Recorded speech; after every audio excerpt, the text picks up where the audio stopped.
Picture the biggest, most muscular bodybuilder you can possibly imagine. Imagine them stepping up to a barbell that is loaded with so many iron plates that the bar itself is actually bending before they even lift it. Right. Where exactly is all that strength stored? The muscles, obviously. Right. We look at those massive biceps, those huge quads, the sheer physical bulk, and we instinctively think, well, the strength is in the muscle. We've been conditioned to view the human body like a fuel tank.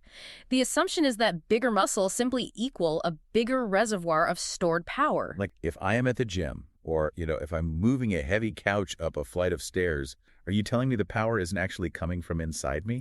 That is exactly the illusion we are breaking down today. All those physiological responses, your heart pounding, your muscles burning, they are very real, of course. Right.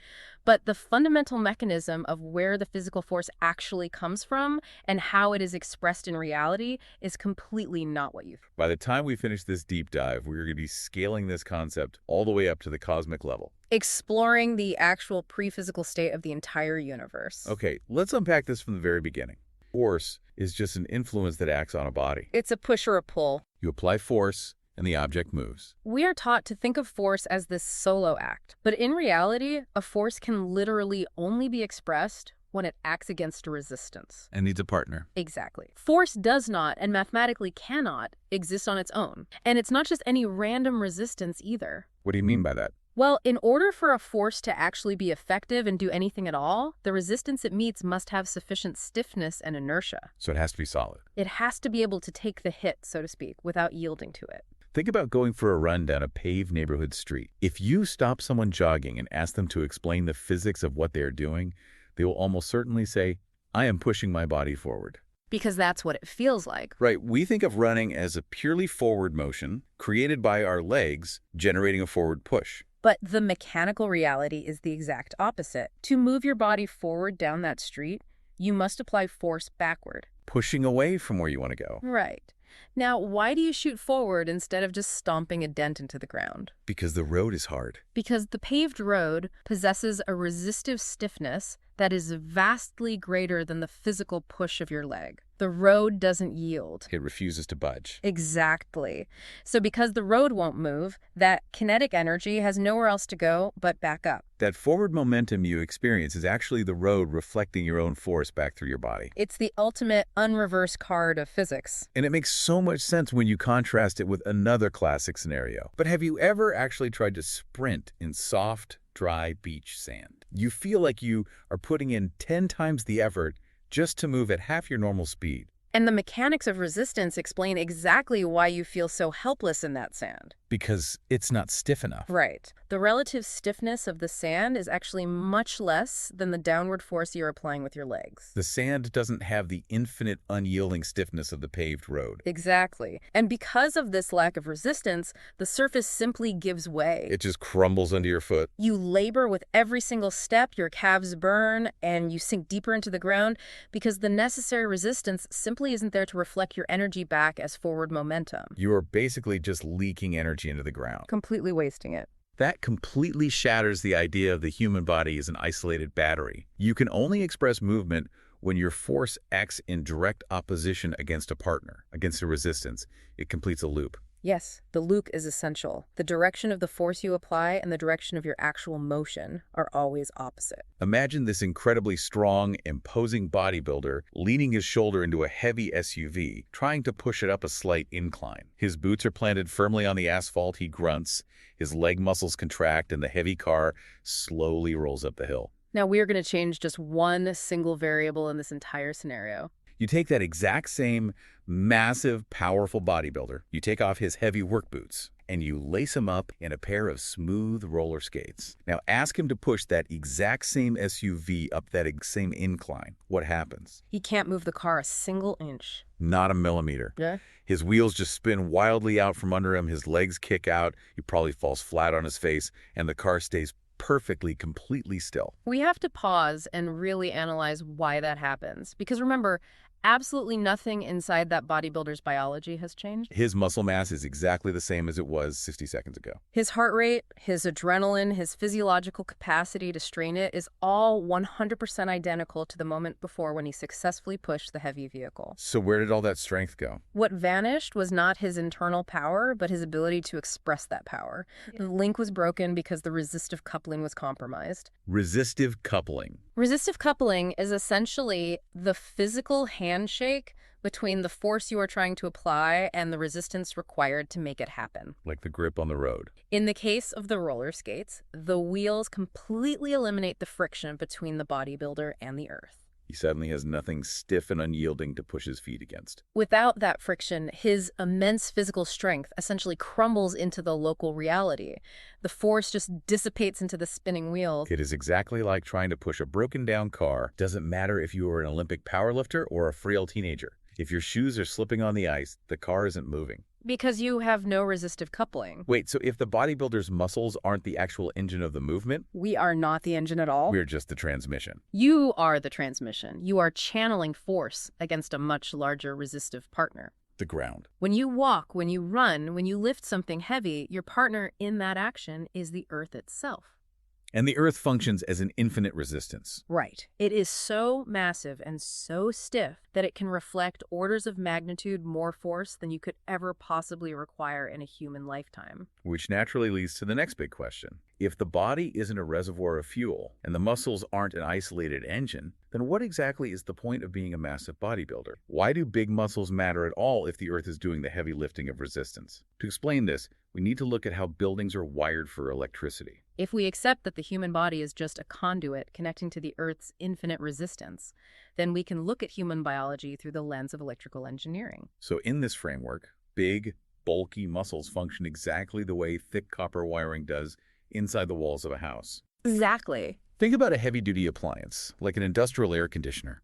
The thick copper cord plugged into the wall isn't creating the electricity. The power station miles away is creating the power. But that thick wire is absolutely crucial because it has the structural integrity to conduct a massive electrical load without overheating, melting down, or catching fire. The thick wire just safely manages the load. In that exact same way, a massive physical physique, the wide shoulders, the thick bones, the dense muscle mass, allows a person to channel a much larger, heavier interaction between their body and the resistance of the ground. The muscles provide the structural integrity to harness the massive resistance that is available without the body physically breaking. It's all about load management. So if a bulky muscular body is the thick copper wire, then a person with a slighter, weaker frame is essentially thin electrical wiring. That's a logical extension. If you try to push too much electrical current through a tiny, thin wire, it gets incredibly hot, the insulation melts, and the wire snaps or shorts out. It fails catastrophically. So if a slighter person tries to deadlift 500 pounds, their internal wiring can't handle the load. Their geometry just physically collapses under the pressure, right? You hit the nail on the head. The sheer geometry of a slight frame simply cannot hold a massive physical load without collapsing. The resistance overpowers their structural capacity. People with slighter bodies can still achieve surprisingly high physical outputs. They don't just immediately fail at everything. Right, because they can work smarter, not necessarily harder. We see this in martial arts or gymnastics all the time. Perfect examples. A smaller person can leverage optimal pivots and incredible technique to move larger opponents or lift heavy things. They're basically optimizing the thin wire to run as efficiently as geometrically possible. Yeah. But the fundamental law of physics remains undefeated. Eventually, if the load is heavy enough, the resistance must overpower the applied force. The limit exists. If you try to push an industrial amount of current through a thin wire, no amount of efficiency will save the geometry from failing. The amount of power you can express in your life is not about how much juice you have stored up inside your muscles.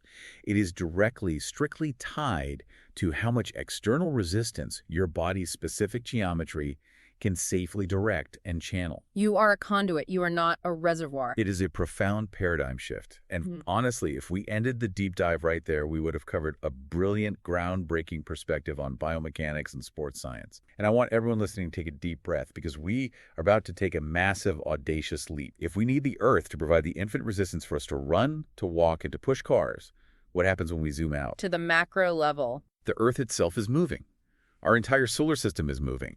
Billions of galaxies are hurtling through the vacuum of space. At terrifying speeds. So what on Earth, or rather, what in the cosmos are they pushing against?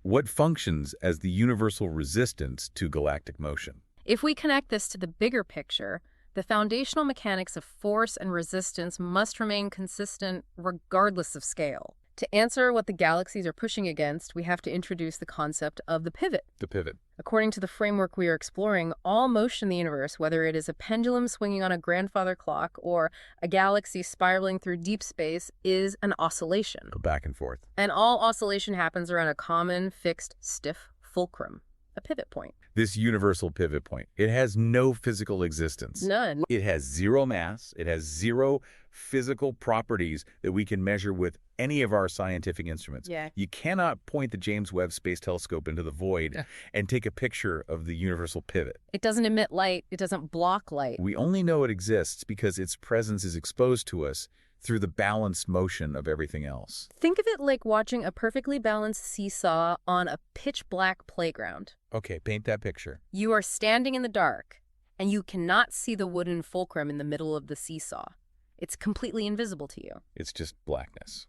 But because you can clearly see the two ends of the seesaw going up and down in a perfect balanced rhythm, with 100% certainty that the fulcrum absolutely has to be there. The interaction demands a center point. Exactly. Now, this cosmic oscillatory motion can be completely symmetrical, keeping a perfectly constant center of gravity between two moving bodies. Or it can be asymmetrical. And this brings us to what might be the most poetic, staggering realization of this entire deep dive. If the pivot is completely fixed and unmoving, what does it look like? What is its actual state? The most accurate physical representation of this pivot condition is total silence. And the true underlying pre-physical state of the entire universe is pure stillness. Stillness. Not as an empty, boring void, but as the literal foundation of reality. Which logically leads us here. This raises an important question, perhaps the most important question of all. Is motion natural? That feels like a trick question. Everything in our daily lives, every biological instinct we have, tells us that motion is the default state of existence. Things are always moving, seasons are changing, planets are orbiting, blood is pumping. We are constantly in motion. But according to the physics we are discussing today, motion is actually the unnatural state of the universe. I really want you to hear that. Motion is unnatural. It is not the main event. It is a secondary effect. It is a temporary disruption of the peace. Exactly. The incredibly elaborate, complex function of all motion in the universe, from the firing of neurons in your brain to the collision of supermassive black holes, is simply to expose the underlying invisible lattice of pure stillness. The canvas. Stillness is the original pre-physical condition. It is the canvas upon which everything else is painted. And because motion is a disruption? Because motion is unnatural, it is inherently unstable. It is always seeking to resolve itself. It wants to stop. Given the chance, over enough time, all motion will ultimately tire out and return to this pre-physical state of pure rest. We have such a negative bias toward endings. We are so deeply conditioned to view the end of a cycle as a tragedy. Right. Whether it's the end of a life cycle, the end of a star's burning lifespan, or just a machine powering down. We look at endings as an infinite death, a permanent, dark ceasing of everything productive and good. But the mechanics of resistance argue that this is a completely inverted perspective. We have been looking at reality upside down. Because we value the motion. If constant motion is just a temporary, unnatural disruption of the universe, then the end of an active cycle isn't a termination or a death at all. Returning to that pre-physical condition of stillness is actually a return to pure, unadulterated potential. Potential energy is at its absolute mathematical maximum. Think of that PE equals one concept like a smartphone battery that is charged to exactly 100%. But no apps are open. It is entirely untapped potential because in that state of perfect cosmic stillness, there is infinite resistance. And as we learned with our bodybuilder on the pavement, infinite resistance is the exact non-negotiable requirement you need to express any new possibility in physical form. From the paved road reflecting the neighborhood runner's stride, to the earth acting as the unyielding friction for the bodybuilder, all the way up to cosmic stillness, providing the infinite resistance for the universe itself to express physical form. Stillness is not an empty, dead void. It is a canvas of total capability. It is the ultimate battery, waiting to provide resistance to the next expression of force. It is truly incredible. It demands that we completely abandon the ego of seeing ourselves as isolated, powerful engines burning through our own limited supply of fuel. We have to start seeing ourselves as connected conduits. We rely entirely on the resistance of the physical world around us and ultimately the profound stillness of the universe to achieve absolutely anything at all. Then our cultural obsession with always grinding isn't just exhausting. You're scientifically fighting against the fundamental nature of reality itself. Thank you so much for joining us on this deep dive. We hope this completely changed the way you look at the ground beneath your feet and the stars above your head. Keep channeling that potential. Keep looking for the resistance that moves you forward. And most importantly, keep questioning your reality. Catch you next time.